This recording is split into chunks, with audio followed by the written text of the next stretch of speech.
주기도문 13번째 시간, 마태복음 6장 9절로 10절 하나님의 나라에 대한 네 번째 말씀 함께 나누겠습니다. 은혜로 목소리와 함께 읽을게요. 시작. 그러므로 너희는 이렇게 기도하라. 하늘에 계신 우리 아버지여, 이름이 거룩히 여김을 받으시오며 나라가 임하시오며 뜻이 하늘에서 이루어진 것 같이 땅에서도 이루어지이다. 아멘. 어느 누군가가 그리스도인들은 무엇을 위해 살고 있습니까? 구원을 넘어 부르심이 있다고 한다면 당신의 부르심이 무엇입니까? 물을 때 우리는 대답할 말이 분명해야 합니다. 내가 오늘을 사는 이유, 돈을 벌어도 돈을 버는 이유, 먹고 마셔도 마셔야 되는 분명한 어떤 이유, 내 삶의 현장에 하나님의 나라를 세우는 것입니다. 나는 이것을 위해서 돈을 벌고 나는 이 일을 위해서 그 직장에서 그 일을 하고 있습니다. 어떤 삶의 분명한 목적이 있어야 합니다.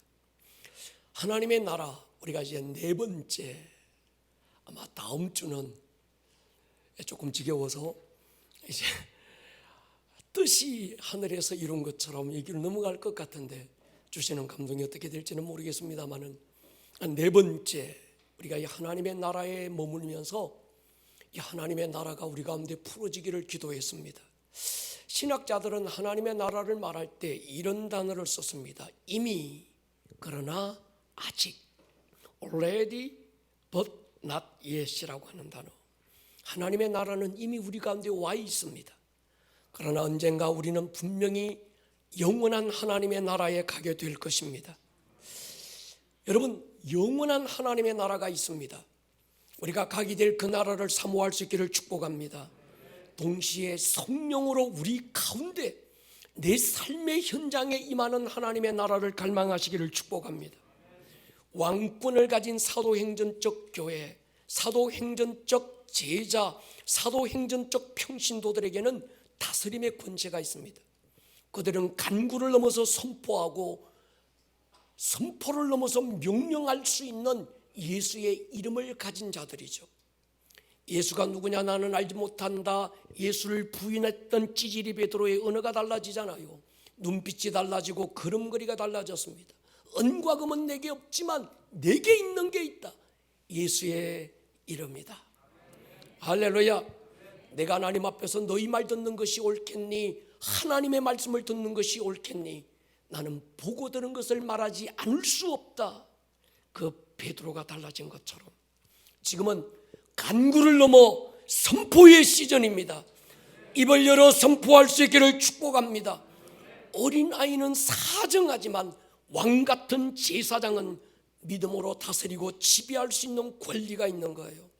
우리 가운데 있는 하나님의 나라는 입을 열어 선포할 때 대로가 열릴 줄로 믿습니다. 구하는 기도 중요해요. 그러나 더 강력한 기도는 선포하는 거지요. 어떤 분이 그래요. 예수님의 이름으로 선포하고 명령하는 건 목사님들이나 할 수 있는 특권이 아닙니까? 우리 같은 평신도가 어떻게 명령하고 선포하고 이건 금방지고 교만한 것 아닙니까? 아닙니다. 여러분은 하나님의 아들들이고 왕같은 제사장들입니다. 인정하십니까? 그렇다면 당신에게는 선포하고 명령할 수 있는 권리가 주어졌습니다. 만물은 하나님의 입에서 나오는 한마디 말로 창조됐습니다. 그렇기 때문에 모든 만물은 주님의 음성에 복종할 수 있는, 복종할 수밖에 없는 의무를 가지고 있습니다. 여러분, 하나님의 자녀의 권세, 하나님의 자녀 영접하는 자, 곧 그 이름을 믿는 자들에게는 하나님의 자녀가 되는 권세를 주신다 할 때 권세는 싸워서 쟁취하는 것이 아니라 왕의 입에서 나오는 한마디 말로 선포되는 줄로 믿습니다. 우리는 때로 잠잠히 하나님 앞에 엎드려 그분의 음성을 들어야 합니다. 그러나 때로는 부르짖어야 되고, 그러나 또 때로는 당당하게 두 손 들고 선포할 수 있어야 합니다. 영적 전쟁은 소리 전쟁입니다. 할렐루야. 어떻게 하늘문을 열고 닫습니까? 우리 입술에 말로 열고 닫습니다. 어떻게 보이지 않는 영계의 세계를 묶고 풀 수 있습니까? 하나님의 자녀의 입에서 나오는 한마디 말이 영적 세계를 움직이는 줄로 믿습니다. 하나님의 나라가 임하십시오. 이 한마디 굉장히 중요합니다. 그래서 지난 우리 3주간 하나님의 나라를 크게 세 블록으로 말씀을 드렸어요. 첫 번째 블록은 주권의 문제, 하나님의 나라가 임하십시오. 내 삶의 모든 영역이 주의 다스림과 통치 안에 있기를 기도합니다. 그런 뜻입니다. 하나님 나라에 대한 갈망, 내 인생의 주권이 하나님께 있음을 인정하는 거지요. 그분께 나를 다스리고 지배할 수 있는 권리가 있음을 인정하는 것. 갈릴리 혼인잔치집에서 물도 나인들처럼 절대적 순종을 결단하는 것이죠. 어떤 한 백부장의 고백처럼 말씀만 하옵소서, 내 위에도 상관이 있고 내 아래도 부하가 있어서 부하들은 상관의 말을 명령으로 받습니다. 말씀만 하십시오. 나는 당신의 말을 명령으로 받을 준비가 되어 있습니다. 내가 이스라엘 가운데서 이만한 믿음을 만나보지 못했다. 믿음은 감상이 아닙니다. 믿음은 종교적인 취미나 문화생활도 아닙니다. 믿음은 주권의 영역인 줄로 믿습니다. 주님이 우리 교회를 보실 때 내가 이스라엘 가운데서, 내가 이 땅 가운데서 이만한 믿음을 만나보지 못했다. 그 한마디는 나라가 임하기를 기도하는 것입니다. 두 번째 블록, 영적 전쟁으로서의 하나님의 나라. 이사야 61장 1절을 선포했었어요. 주 여호와의 영이 내게 내리셨으니 이는 여호와께서 내게 기름 부어사 가난한 자에게 아름다운 소식을 전하게 하려 하심이라. 나를 보내사 마음이 상한 자를 고치며 포로된 자에게 자유를, 갇힌 자에게 노임을 선포하며. 세 가지 상태에 놓여 있는 사람이 있어요. 마음이 상한 자, 포로된 자, 갇힌 자. 마음이 상한 자는 포로가 됩니다. 포로가 된 자는 반드시 갇히게 됩니다. 이건 체인처럼 서로 연결되고 진행되는 과정을 말합니다. 마음의 상처는 어둠의 영들에게 문을 열어요. 여러분, 악한 영들은, 제가 영적 사역을 오래 해보지만 악한 영들은 그냥 들어오지 않습니다. 어떤 열려있는 틈새를 쪼개고 들어오는 거예요. 마음의 상함은 어둠의 영들이 쪼개고 우리 안에 들어올 수 있는 문을 열게 됩니다. 그러면 어둠의 포로가 돼요. 여러분, 포로에게는 자유가 없습니다. 내 의지가 안 통해요. 내 감정이 내 마음대로 안 됩니다. 내 마음인데 내 마음대로 안 되는 거예요. 그래서 끌려다니는 거죠. 쉽게는 중독이라고 말합니다.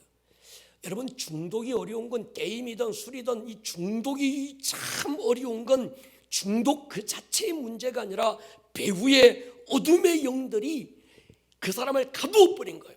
그 사람을 포로로 만들어 버린 거예요. 그러니까 끌려다니는 겁니다. 여러분, 어둠의 영들에게 포로가 되면 후에는 갇히는 단계가 옵니다. 아무것도 없는데 마치 어떤 견고한 창살에 갇힌 것처럼 대문 밖을 못 나오는 거예요. 여러분, 갇힌 것과 전쟁이 없는 평화는 다릅니다. 위장된 평강을 하나님이 주신 평강으로 착각하면 안 돼요. 그건 어떤 조금만 만들어지면 가라앉은 구중물이 막 일어나게 되어 있습니다. 오늘 이 예배 가운데 우리는 그저 종교 행위를 하고 끝나는 게 아니라 내가 무엇에 열려 있는지를 살피시기를 축복합니다. 재정의 영역에 열려 있는 사람이 있어요. 하나가 들어오면 둘이 나갑니다. 생각지 못한 것에서 뭔가 새고 있다는 것이 느껴진다면 그 사람은 재정의 영역에 열려 있는 것이 있어요. 어느 정도 시간이 지나면 인간관계가 틀어지고 깨어지고 있다면 관계의 영역에 열려 있는 것이 분명합니다.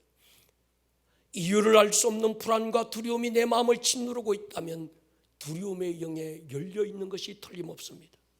그 모든 상함과 포로와 갇힘으로부터 자유가 선포되기를 축복합니다. 이것이 하나님의 나라가 임하시옵소서. 오늘 하나님의 나라가 임하기를 축복합니다. 무엇보다 명절을 맞아 여러분들의 가문 안에 하나님의 나라가 임하기를 축복합니다. 여러분들의 자녀들의 자녀들의 자녀들까지 주의 나라가 임할지어다. 하나님 내 가문 안에 원수에게 열려있는 문이 없게 하여 주시고 축복의 대로만 열리게 하여 주시옵소서. 나라가 임하십시오. 그런 뜻입니다. 세 번째 블록, 마라나타, 재림으로서의 하나님 나라. 아멘. 주 예수여 어서 오시옵소서. 제가 지난주에 이 말씀을 드릴 때 시계 바늘로 비유를 드렸습니다. 시계 바늘이 세 개인데 이 시계 바늘은 어떤 질서 가운데 움직이고 그 움직임 속에서 시간을 결정합니다. 하나의 바늘만으로 안 됩니다. 시침은 우리가 볼 때 안 움직이는 것 같아요.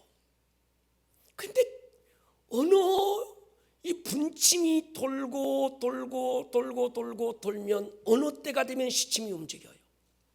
이 분침도 잘 안 움직이는 것 같은데 아주 막 급하게 보이는 초침이 막 움직이다 보면 이게 움직이는 거예요.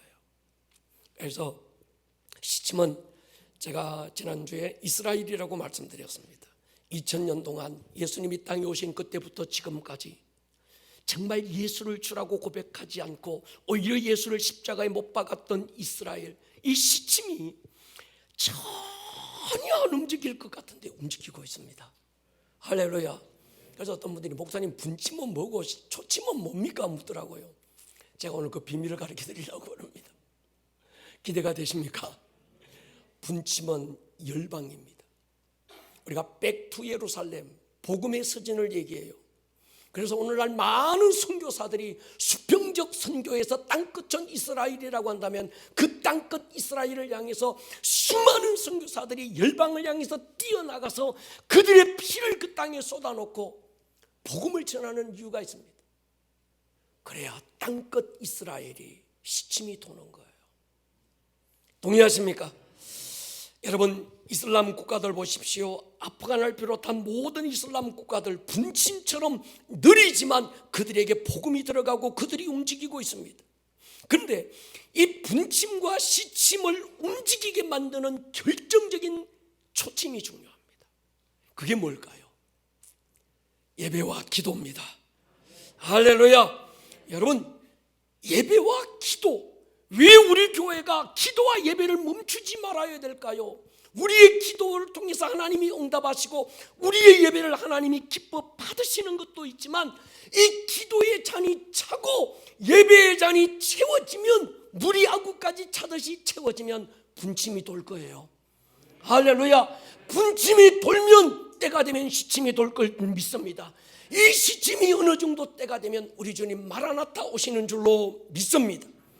무화과 나무 이스라엘이 가지가 연해지고 열매를 맺고 죽게 돌아오는 그때 바로 재림의 때를 우리는 기다리는 거지요. 여러분 우리 기도의 집의 스피릿이 바로 이거예요.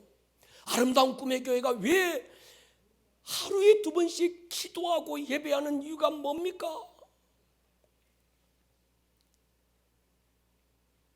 한 가지입니다. 우리는 주님의 때를 기다리고 있기 때문입니다. 왕의 귀환을 준비하는 대로를 우리가 열고 있는 거예요. 그것이 하나님의 나라가 임하시옵소서. 예배가 멈추면, 기도가 멈추면 열방이 멈추게 돼요. 열방이 멈추면 이스라엘이 멈추게 됩니다.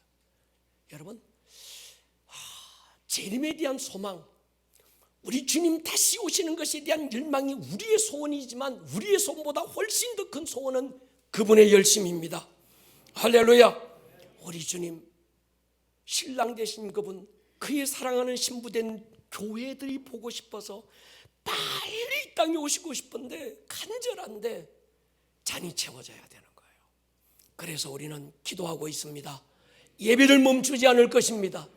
여러분 누가복음 18장 보면 예수님께서 이런 비유를 들어주세요. 어떤 한 과부가 억울한 사정을 가지고 재판관에게 호소하는 겁니다. 그 이야기의 결론 부분에서 주님이 이렇게 말씀하세요. 이 악한 나쁜 재판관이라도 이 과부가 밤낮 부르짖고 호소하는 것은 안 들어줄 수 없다. 하물며 하나님이 밤낮 부르짖는 택한 자들의 부르짖는 기도를 들어주지 않겠느냐. 그러면서 마지막 때 인자가 올 때 믿는 자를 보겠느냐 이렇게 말씀하세요. 주님 마지막 때 오실 때 보고 싶은 믿는 자가 뭡니까? 밤낮 부르짖고 기도하고 예배의 자리를 사수하는 자들인 줄 믿습니다. 하나님께서 2천사 대동하고 아브라함을 찾아오세요. 2천사 소돔과 고모라로 보내시고 아브라함에게 소돔과 고모라의 심판 계획을 알려줍니다. 이유는 그 땅과 도시를 위해서 중보하라는 거예요. 아브라함이 중보하지요. 하나님, 만약에 의인 50명이 그 도시에 있다면 악인과 함께 그 의인을 멸하시겠습니까? 주님 긍휼을 얘기합니다. 아니야, 그 의인들을 인하여 내가 그 땅을 용서할 거다. 하나님 45명이면요, 그들로 그 땅을 내가 용서할 것이다. 하나님 40명이면요, 하나님 그 땅에 의인 30명이 있다면요, 하나님 20명이라면요, 만약에 하나님 그 땅에 의인이 10명이 있다면 그 10명과 함께 그 땅을 심판하시겠습니까? 주님 말씀해요. 내가 그들로 인하여 그 도시에 심판을 행하지 않을 것이다. 그 10명에서 중보를 멈추는 시간에 그 도시에 하나님의 심판이 시작되고 말았습니다. 여러분, 악인이 많아서 심판받는 게 아닙니다. 심판은 하늘과 땅을 잇는 중보자들의 기도가 멈추었기 때문입니다. 기도가, 예배가 하나님의 진노를 긍휼로 바꾸는 줄로 확신합니다. 기도와 예배가 마지막 엔타임의 부흥의 문을 열 거예요. 초침이 돌듯이 나라가 임하십시오. 우리의 기도가 멈추지 않는 한 열방은 주께 돌아오고 전혀 움직이지 않을 것 같은 시침 이스라엘이 주 예수님께로 돌아올 것입니다. 그때 마라나타, 우리 주 예수님 다시 오시는 시온의 대로가 열리지 않을까요? 그러므로 여러분, 우리 교회 다시 말씀드리지만 기도의 집, 기도 프로그램이 아닙니다.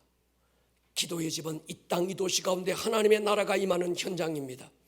엔타임의 부흥의 대로를 여는 문이 될 것입니다. 하나님의 심판을 긍휼로 바꾸는 은혜의 통로가 될 것입니다. 할렐루야. 우리 아름다운 꿈의 교회가 세워지고 지난 10여 년, 아름다운 동행이라는 토양 위에 교회가 세워져서 여기까지 왔습니다. 아름다운 동행은 불신자들 구원에 초점을 맞추어서 우리가 그들의 문화를 가지고 그들의 언어를 통해서 그들에게 먼저 섬김으로 다가갔습니다. 결과 많은 불신자가 하나님을 만났고 은혜 안에 들어오기 시작했습니다. 그러다가 코로나가 터졌고 혼돈과 혼돈 속에서 하나님이 일으키시는 새로운 계절, 새로운 질서가 보이기 시작했습니다. 그때 하나님께서 아가스를 통해서 우리에게 선포하신 말씀이 있어요. 나의 사랑, 내 어여쁜 자야, 일어나라, 함께 가자. 계절이 바뀌었다. 겨울이 지나고 비도 그쳤다. 지면에는 꽃이 피고 새가 노래할 때가 되었다.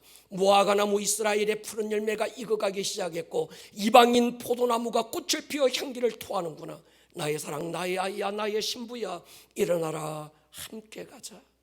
우리는 주님의 음성을 듣고 두 가지로 반응하기 시작했습니다. 마태복음 21장, 성전에서 돈 바꾸고 비둘기 파는 장사꾼들 상을 뒤집어 엎고 성전을 정화하신 그 사건, 코로나는 주님의 진노의 채찍이었다 우리는 발견했어요. 또 하나, 요한복음 15장에 열매 맺는 가지와 열매 맺지 않는 가지를 나누시고 열매 맺는 가지로 더 많은 열매를 맺게 하기 위해서 열매 없는 가지를 찍어버리시는 하나님의 가지치기가 바로 이 코로나였다. 그러면서 또 하나의 메가처치를 꿈꾸던 우리가 교회의 부지를 매각하고 그 포기했습니다. 그러면서 기도의 집을 세웠고 기도와 예배에 목숨 걸기로 했습니다. 멈출 수 없는 기도와 예배의 이유, 이 도시를 중보하고 이 도시에 하나님의 나라가 임하기를 선포해야 되는 이유, 엔타임과 연결되어 있는 거예요. 할렐루야. 여러분, 교회의 심장은 기도의 집입니다. 교회를 교회되게 하는 게 뭘까? 프로그램이 아닙니다. 어떤 의식도 아닙니다. 기도와 예배인 줄로 믿습니다. 그냥 예배가 아닙니다. 의식으로서의 예배, 참여하는 어떤 참가 수준의 예배, 보고 가는 예배, 그거 말고 하늘과 땅을 잇는 사닥다리로서의 예배, 할렐루야, 하늘을 뚫어낼 수 있는 그런 강력한 예배, 우리 교회 예배가 될 것입니다. 오늘 우리 예배 굉장히 강력했잖아요. 우리 청년들이 어제까지 캠프를 했거든요. 이들이 2박 3일 캠프의 현장에서 하나님을 만나고 뜨겁게 재무장하고 여기서 예배할 때 드럼 치는데 저는 뚫어지는 줄 알았어요. 막 금발이 막 날아다니는 줄 알았습니다. 우리 예배는 더 강력해질 것입니다. 이미 임한 하나님의 나라, 그러나 아직 완성되지 않는 하나님의 나라가 이루어지기를 선포하십시오. 기도의 비밀이고 기도의 힘이 여기에 있습니다. 제가 그렇게 해서요, 주기도문 처음 시작할 때부터 기도라고 하는 어마어마한 하나님이 주시는 그 항공모함으로 고등어 새끼 몇 마리 잡고 꺼내려고 하지 마라. 어마어마한 기도의 힘으로 지구멍 틀어막고 있으면 안 된다고 말씀드렸습니다. 그건 내 얘기가 아니라 주님의 말씀이었어요. 무엇을 먹을까 마실까 입을까 중요하지만 그 기도는 하나님이 기도 속에 약속된 것 중에 0.1%밖에 안 된다는 거예요. 나머지 99.9%의 능력은 우리가 사용하지 못하고 있는 겁니다. 그 99.9% 기도의 비밀이 어디 있습니까? 먼저 그의 나라를 구해라. 할렐루야. 하늘의 뜻이 풀어지기를 선포하라는 거예요. 예수님의 모든 가르치심의 핵심은 산상수훈이라고 그래요. 마태복음 5장, 6장, 7장을 산상수훈이라고 합니다. 마태복음 5장 8가지 복에 대한 팔복이 말씀의 주제고, 6장은 저렇게 기도하지 말고 이렇게 기도해라. 먼저 구할 걸 먼저 구하면 구하지 않아도 되는 건 안 구해도 하나님의 크신 손으로 덤으로 얹어준다고 그랬습니다. 그러면서 마태복음 7장에 구하라, 찾아라, 두드려라. 자식이 떡을 달라고 조르는데 그 입에 돌을 넣어줄 부모가 어디 있니? 생선 먹고 싶다고 막 부르짖는 자기 자녀에게 그 입 벌려가지고 독사 새끼를 집어넣어줄 부모가 어디 있냐? 너희가 악한 자라도 자식에게 좋은 것 줄 줄 알거든 하물며 하늘에 계신 너희 아버지께서 구하는 자에게 좋은 것으로 주지 않겠느냐? 여러분, 산상수훈 그 마태복음 5, 6, 7장 중에서 6장, 7장 3분의 2가 기도의 주제였습니다. 여러분, 기도는 중요합니다. 그래서 우리 교회는 이젠 우리 교회 모든 토양을 갈아엎고 새로운 토양을 만들자. 새로운 시즌에는 새로운 토양이 필요하다. 기도와 예배라고 말씀을 드렸습니다. 할렐루야. 그래서 우리 교회는 기도라고 하는 어마어마한 하나님의 비밀을 가지고 고등어 새끼 몇 마리 잡는 것으로 끝나지 않을 거예요. 우리의 삶에 하나님의 나라가 임하기를 기도할 것입니다. 하나님의 뜻이 풀어지기를 선포할 것입니다. 마라나타, 주님 다시 오실 길을 우리가 열어가게 될 것입니다. 제가 생각해 보면 그러더라고요. 어젯밤에도 기도의 집에 늦은 시간에 앉아서 앞에서 늦은 시간 우리 권사님들, 집사님들이 막 어젯밤에 우리가 그 기도의 집을 섬겼던 집사님들은 뭐 오랜 믿음 분들이 아니거든요. 새내기 집사님들이거든요. 이분들이 정말 깊은 은혜 속에서 막 예배할 때 저는 저 뒤에 앉아서 하나님께 그렇게 여쭈었어요. 하나님, 우리 교회를 이렇게 이뻐하시는 이유가 뭐예요? 하나님, 이 목사를 조금 재수없더라도 용서하세요. 이렇게 이뻐하시는 이유가 뭐예요? 난 내가 봐도 내가 실망스럽고 내가 봐도 이쁜 데 하나도 없는데 주님은 이렇게 이뻐하는 이유가 뭐예요? 그때 주님이 제 안에 그런 감동 주셔서요. 네가 내 마음의 소원을 알고 있기 때문이야. 우리 주님의 마음의 소원을 알아들이십시다. 나의 소원 죽게 알아달라고 발부둥 치는 자가 아니라 주님의 마음의 비밀을 내가 알고 나면 나의 기쁨은 그가 채우실 줄로 믿습니다. 제가 그 지난번 코나에 앉았을 때, 코나에 갔을 때, 코나 가면 그 열방대학이라고 하는 YM 본부가 거기에 있습니다. 여러분, YM이라고 하면 전 세계 많은 선교단체가 있는데 그 중에 최고의 약 200개 나라 가운데서 약 189개인가 어떤 그 선교 지부가 있는 나라, 그 선교단체가 YM이라고 하는 어떤 이 단체입니다. 거기에 탑 리더가 로렌 커닝햄인데, 이분이 얼마 전에 그 YM에 있는 모든 스태프들, 탑 리더들 중에서 어떤 그 스태프들을 모아놓고 이런 부탁을 했다고 그러더라고요. 지금은 추수의 때입니다. 신부를 모으는 시즌입니다. 이 추수의 시즌에 내가 해야 될 일이 너무 분명합니다. 전 세계에 흩어진 100만의 중보자들을 모으는 것입니다. 그냥 예배자 말고, 그냥 중보자 말고 정말 왕이 오실 대로를 열고 왕의 귀환을 준비할 수 있는 그런 중보자, 그런 예배자 100만 명을 일으키는 거라는 거예요. 우리가 그 교회가 되십시다. 할렐루야. 그렇습니다. 초침이 움직여야 분침이 돌고 꼼짝도 않는 것처럼 보이지 않는 시침이 돌아갈 것입니다. 저는 그렇게 믿어요. 기도가 움직이면 다 움직인다. 할렐루야. 그러나 기도가 멈추면 모든 것이 멈춥니다. 동의하십니까? 여러분, 요한계시록 5장 보십시오. 24 장로들이 양손에 기도와 경배, 하프엠 보호를 들고 그 금대접이 가득한 성도들의 기도가 그 가득 들고 하나님 앞에 보좌 앞으로 올라갈 때 요한계시록 6장의 문이 열리는 거예요. 그러면서 요한계시록 8장 보십시오. 3절로 5절에 우리 같이 한번 읽을게요. 시작. 또 다른 천사가 와서 제단 곁에 서서 금 향로를 가지고 많은 향을 받았으니 이는 모든 성도의 기도와 합하여 보좌 앞 금제단에 드리고자 함이라. 향연이 성도의 기도와 함께 천사의 손으로부터 하나님 앞으로 올라가는지라. 천사가 향로를 가지고 제단에 불을 담아다가 땅에 쏟음에 우레와 음성과 번개와 지진이 나더라. 할렐루야. 하나님 앞에 7 천사가 서 있는데 그들의 손에 7 나팔, 심판의 나팔이 들려졌어요. 어떤 한 천사가 땅에서 올라오는 성도들의 기도가 가득 담긴 향연을 들고 하나님 앞에 올라갈 때 천사가 나팔을 불기 시작합니다. 땅에서 기도와 예배가 올라갈 때 하늘이 땅으로 내려왔어요. 하늘이 풀어지고 하늘에서 이루신 하나님의 뜻이 이 땅 가운데 풀어지고 열리는 어떤 그 가장 핵심 키워드가 뭡니까? 기도와 예배입니다. 할렐루야. 이사야 62장 보십시오. 하나님께서 그렇게 말씀합니다. 너희 여호와로 쉬지 못하시게 하는 자들아. 누가 여호와로 쉬지 못하시게 합니까? 하나님이 성로 위, 그 높은 성로 위에서 하나님이 세우신 파수꾼, 그들의 기도가, 그들의 부르짖음이 그들이 잠잠치 않으면, 부르짖게 만들면 하나님께서 뭡니까? 하나님이 일하신다는 거예요.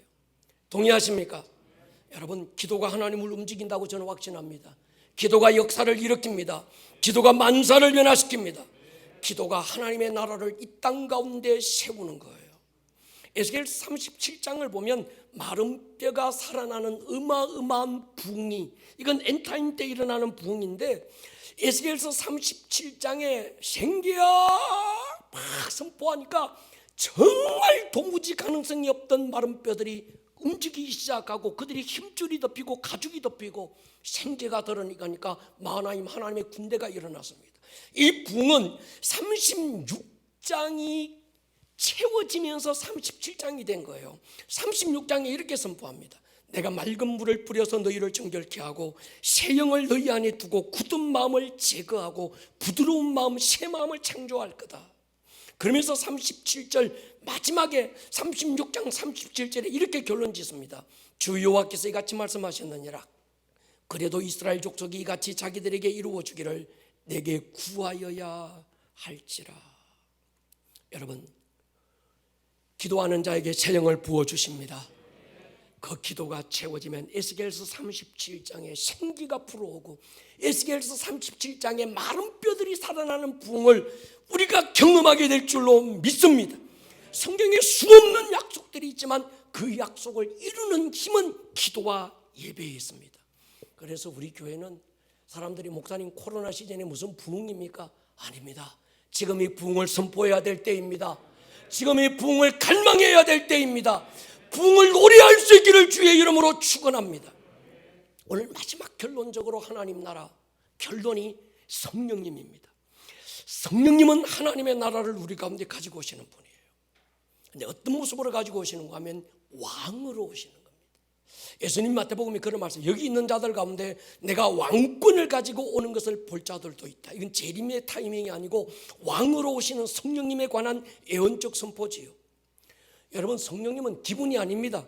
동의하십니까? 성령은 관념도 아니고 그분은 인격이고 실제인 줄로 믿습니다. 우리 안에 성전 삼고 거하시는 분. 그러니까 성령님을 우리는 자꾸 종으로 얘기해요. 자, 성령 던진다, 성령 받아라. 성령이 어디 뭐 야구 공입니까? 던지고 받게. 그분은 왕인 줄로 믿습니다. 그분은 아라비안 나이트에 나오는 램프의 종이 아닙니다. 내가 필요할 때 위급할 때 나라서 짠 와서 도와주는 그런 종이 아니에요. 그분을 왕으로 대우할 수 있기를 축복합니다.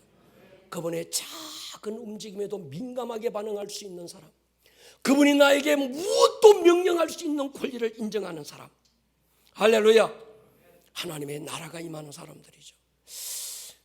구약에서 하나님은 아들 예수님을 보내준다고 약속하셨고 보내주셔서요, 그 아들 예수님 십자가와 부활 사건을 통해서 하늘로 가시고 성령을 보내주신다고 약속하셨습니다. 제자들에게 예루살렘을 떠나지 말고 약속하신 성령님을 기다리게 했습니다. 그가 오시면 왕으로 오시는데 성령님이 가지신 왕권을 그만 가진 게 아니라 성령 받은 모든 자들에게 그 권능을 주실 것이고 그 권능을 힘입어야 주의 증인 될 것이라고 말씀하셨습니다. 하나님은 우리를 아들 예수님께 맡기셨지만 아들 예수님은 구원받은 성도들을 성령님께 맡겼습니다. 예수님의 고별 설교 유명한 요한복음 14장부터 17장까지의 핵심은 성령님을 보내실 것이라에 대한 약속입니다. 그래서 예수님도 성령을 보낼 거다 기다리라 그러셨고 제자들도 성령을 받았는데 어떤 분들 어떤 교회에서는 성령님을 아예 무시하고 취급하지 않는 사람들이 있어요. 성령 안 받아도 괜찮아.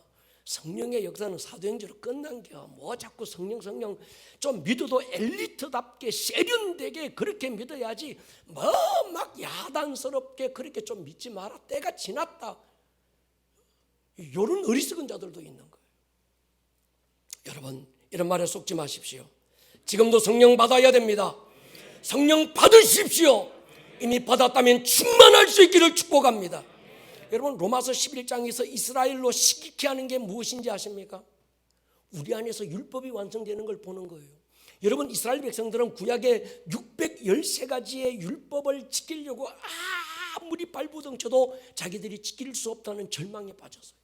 그런데 이방인들을 보니까 율법을 완성하는 거예요. 율법의 완성이 자기 힘으로 되는 줄 알았어요. 율법의 모든 완성은 사랑인데 힘으로도 능으로 안 되고 여호와의 영으로 되는 줄로 믿습니다.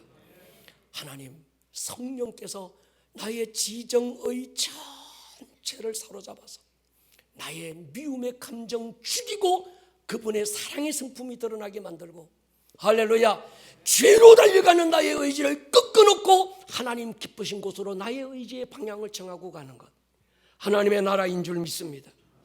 그런데 예수를 믿고 집사가 되고 권사가 되고 장로가 되고 목사가 된데도 여전히 자기가 왕이 된 사람, 예수를 주라고 부르면서 여전히 자기 고집 살았고 자기 잘난 것 살았고 자기 자존심 살아서 예수를 문 밖에 세워두고 있는 손님으로 대우하는 사람들이 얼마나 많은지 아십니까?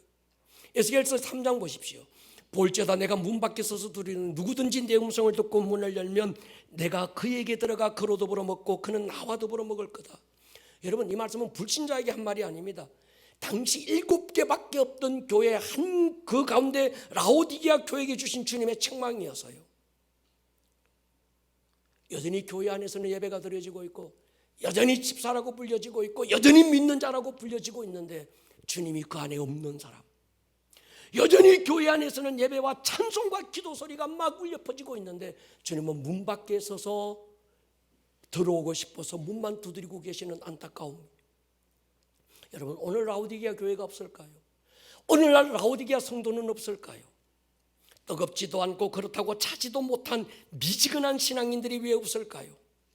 자기 스스로는 나는 부유하다, 부족한 것도 없다, 나는 눈이 밝아서 모든 것을 보고 알고 있다고 생각하는 그들에게 주님은 너는 네 가련한 것과 눈먼 것과 벌거벗은 것을 알지 못하고 있다. 불로 연단한 금을 사서 부욕해 만들고 안약을 사서 눈에 발라 보게 하라. 그리고 마지막으로 던진 말씀이 내가 문 밖에 서서 지금 두드리고 있다는 거예요. 우리 교회는 그런 교회가 안 되기를 축복합니다. 우리 교회 모든 성도님들은 그런 성도들이 되면 안 됩니다.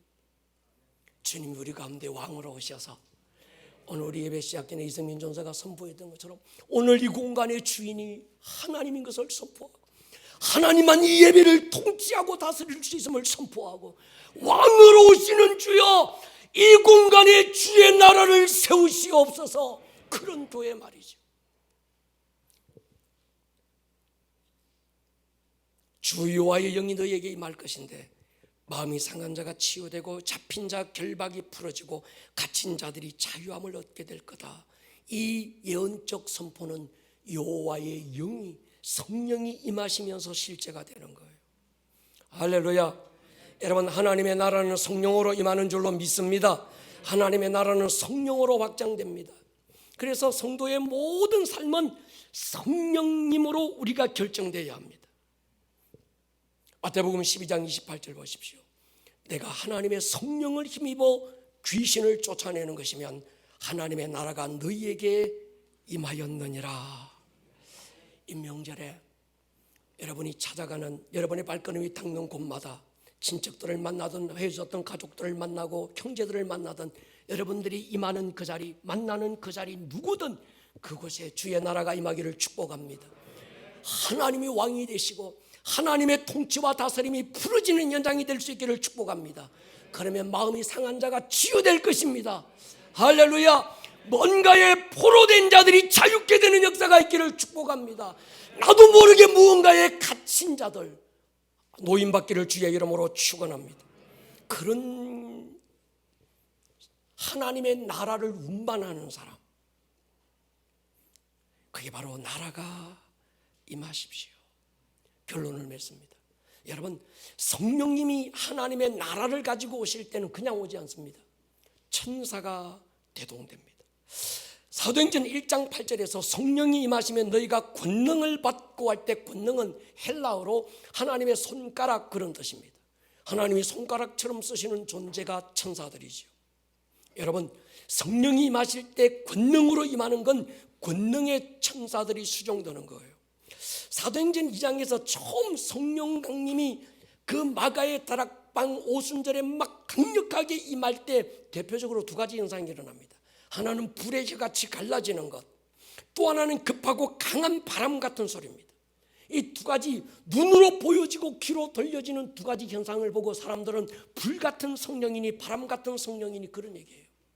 여러분, 성령은 영입니다. 할렐루야. 영은 볼 수도 없고 영은 우리의 귀로 들을 수도 없습니다. 영은 형상이 없습니다.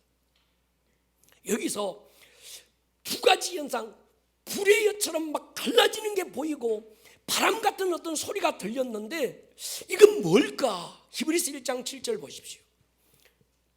또 천사들에 관하여는 그는 그의 천사들을 무엇으로요? 바람으로. 그의 사역자들을 무엇으로요? 불꽃으로. 그렇다면 사도행전 2장에서 일어났던 급하고 강한 바람 같은 소리, 불의 혀처럼 갈라지는 불꽃들, 이건 성령이 아니라 성령님이 왕권을 가지고 오실 때, 왕이 임하실 때 수종드는 수종자 천사들인 줄로 믿습니다. 그러면서 히브리서 1장 14절은 이렇게 결론 지어서요, 모든 천사들은 섬기는 영으로서 구원받을 상속자들을 위하여 섬기라고 보내심이 아니냐. 여러분, 천사가 실존합니다. 저는 천사를 참 많이 만났습니다. 기도할 때 어떤 환경 속에 놓였을 때 천사가 나를 돕는 걸 너무 분명하게 느껴요. 어떤 신학자들은 그렇게 얘기합니다. 구약시대 때는 천사들의 활동이 있었다. 그런데 신약시대 성령이 임하면서 천사는 끝났다, 이렇게 얘기합니다. 여러분, 아닙니다. 성령 강림 이후에 천사의 실존과 역사는 성경에 얼마든지 기록되고 있습니다. 사도행전 12장 보십시오. 베드로가 옥에 갇혀서요, 지금 이 상황이 내일이면 처형이 되는 신세입니다. 교회가 베드로를 위해서 전심으로 기도하고 있었고, 그 깊은 밤에 베드로가 갇혔던 옥에 천사가 나타납니다. 그리고 베드로 옆구리 발로 뻥 차서 깨워요. 착고가 저절로 풀렸고 감옥의 문이 자동문처럼 스르르 열렸습니다. 천사가 베드로의 손을 이끌고 사거리 넓은 광장에 와서야 베드로가 이게 꿈이 아니고 천사가 자기를 인도했다는 걸 깨달아요. 같이 한번 읽을게요. 사도행전 12장 7절부터입니다. 시작. 호련히 주의 사자가 나타나매 옥중에 광채가 빛나며 또 베드로의 옆구리를 쳐 깨워 이르되 급히 일어나라 하니 쇠사슬이 그 손에서 벗어지더라. 천사가 이르되 띠를 띠고 신을 신으라 하거늘 베드로가 그대로 하니 천사가 또 이르되 겉옷을 입고 따라오라 한데 베드로가 나와서 따라갈새 천사가 하는 것이 생시인 줄 알지 못하고 환상을 보는가 하니라. 이에 첫째와 둘째 파수를 지나 시내로 통한 쇠문에 이르니 문이 저절로 열리는지라. 나와서 한 거리를 지나매 천사가 곧 떠나더라. 이에 베드로가 정신이 들어 이르되 내가 이제야 참으로 주께서 그의 천사를 보내어 나를 헤롯의 손과 유대 백성의 모든 기대에서 벗어나게 하신 줄 알겠노라 하여. 이제야 참으로 주께서 그의 천사를 보내어 실제가 되기를 축복합니다. 특히 이번 명절 고향길 오가는 길에 주께서 천사를 보내어 여러분들이 차의 앞뒤 좌우를 들고 다니기를 축복하고, 차의 반경 모든 곳에 이게 어둠이 역사하지 못하도록 불꽃 같은 능력으로 지키시기를 주님의 이름으로 선포합니다. 베드로가 헛것 봤다, 성경은 그렇게 기록하지 않습니다. 천사가 도왔다는 거예요. 여러분, 오늘 그 천사는 오늘도 여러분을 도울 것입니다. 대낮에도 별이 있고 대낮에도 달이 있는데 안 보이는 이유가 있습니다. 없어서 안 보이는 게 아니고 태양빛이 너무 강하니까 있는데 조금 없는 것처럼 보이는 거예요. 여러분, 성령의 역사, 강력한 태양빛이 있습니다. 그러나 그 성령의 역사와 함께 영적 실제가, 천사들이 여러분들의 기도를 들고 하나님께 가고 응답을 들고 여러분에게 올 줄로 믿습니다. 마태복음 18장에 어린 소자 하나라도 업신여기지 마라, 저희 천사들이 날마다 하나님의 얼굴을 뵙는다는 거예요. 여러분들 주위에 천사들이 여러분을 돕기를 축복합니다. 저는 어떤 환자들이 목사님 기도해 주세요 할 때마다 하나님, 치유하는 천사가 이 시간 기도할 때 역사해 주십시오, 그런 마음을 가지고 기도합니다. 예수님이 기도할 때 천사가 수종들었다고 성경은 기록합니다. 여러분, 이런 기도, 내 힘과 의지를 넘어서 성령님이 나의 영으로 더불어 기도하게 하시는 어떤 기도, 그런 기도가 있습니다.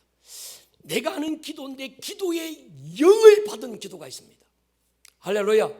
이건 준 자만 알고 받은 자만 아는데 이런 거예요.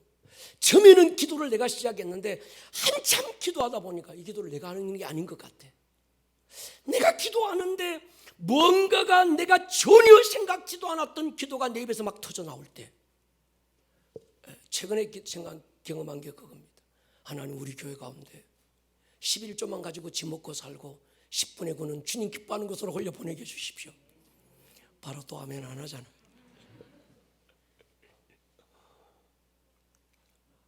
전 내가 기도해놓고도 깜짝 놀랐어요. 이게 도대체 내가 뭐 기도하고 있지? 나중에 계산해 보니까 먹고 마시고 내 필요한 것 다 쓰고도 넉넉하게 남는 11조만 있어도 됩니다. 할렐루야. 모으는 부자 말고 베푸는 부자, 나누는 부자 말이죠.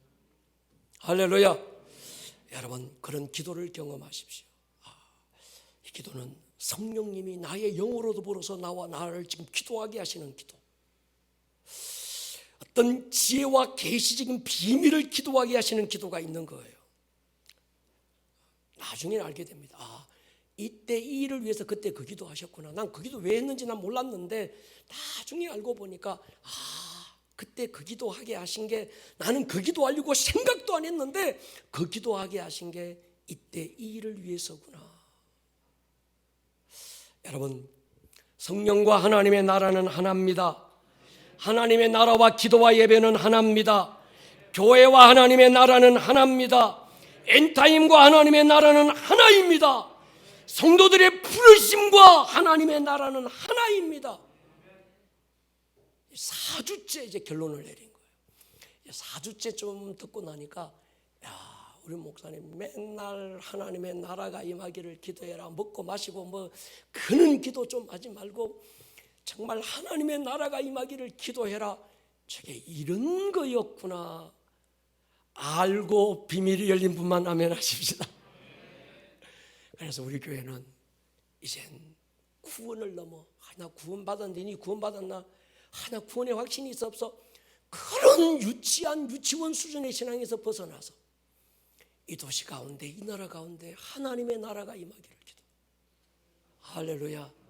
머리를 한번 숙여 보십시다.